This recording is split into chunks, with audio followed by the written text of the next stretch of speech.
Operation sunrise, एक ऐसा खुफिया मिशन जिसने भारत की जवाबी कार्रवाई करने के तरीके को हमेशा के लिए बदल कर रख दिया। आज हम इसी साहसी सैन्य अभियान की कहानी में गहराई से उतरने वाले हैं। तो सवाल ये उठता है कि आखिर भारत को सीमा पार जाकर एक जवाबी हमला करने की जरूरत पड़ी ही क्यों? देखिए, इस सवाल का जवाब एक बहुत ही दुखद घटना में छिपा है। ये कहानी शुरू होती है 4 जून 2015 को मणिपुर के चंदेल जिले में हुए एक घातक हमले से।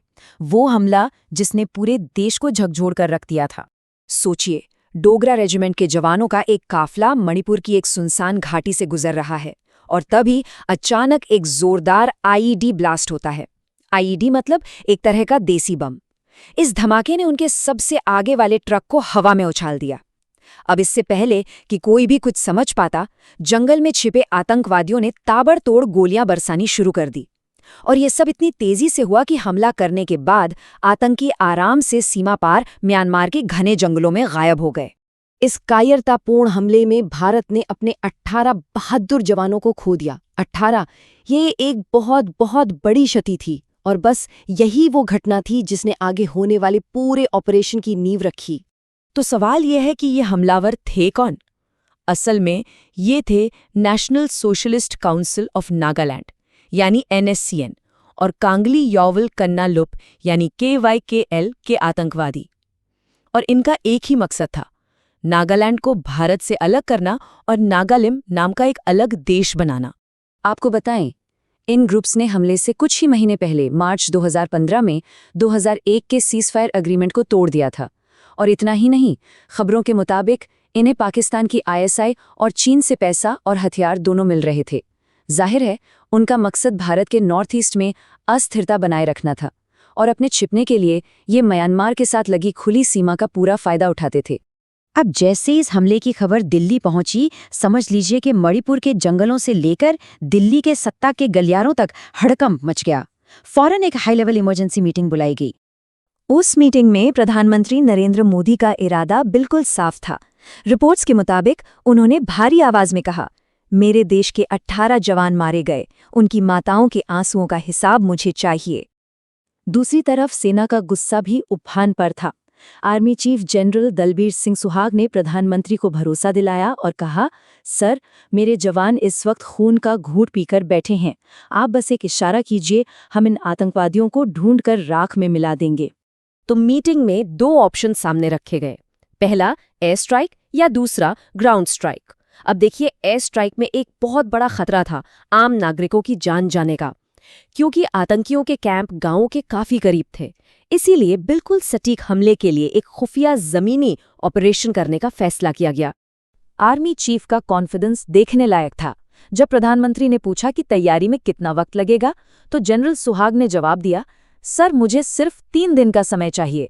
चौथे दिन सवेरा होने से पहले आतंकियों की चिता जल चुकी होगी। बस इसी जवाब के साथ ऑपरेशन पर मुहर लग गई। तो फैसला हो चुका था। अब बारी थी इस बेहद खतरनाक और सीक्रेट मिशन की तैयारी की।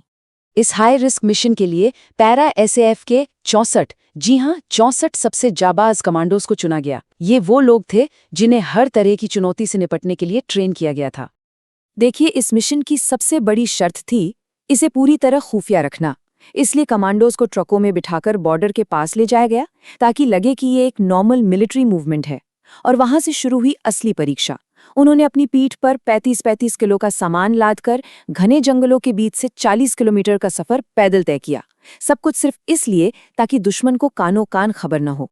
तो सारी तैयारियां पूरी हो चुकी थीं। अब हम कहानी के उस मोड़ पर आ गए हैं जब हमारे कमांडोज दुश्मन के घर में घुसकर हमला करने वाले थे। तारीख थी 8 जून। सुबह के ठीक 5 बज रहे थे।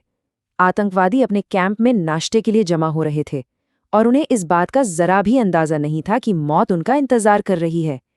ठीक उसी वक्त हमला शुरू हुआ। और ये कोई छोटा मोटा हमला नहीं था, ये एक तूफान था।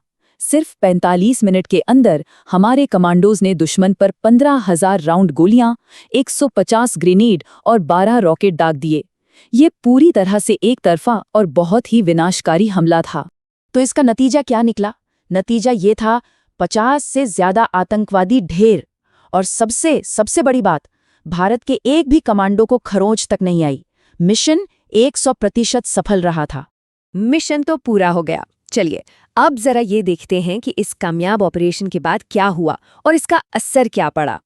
मिशन खत्म होते ही mission commander lieutenant colonel Oscar Delta ने अपने सैटेलाइट फोन से हेडक्वार्टर्स को एक छोटा लेकिन बहुत शक्तिशाली मैसेज भेजा।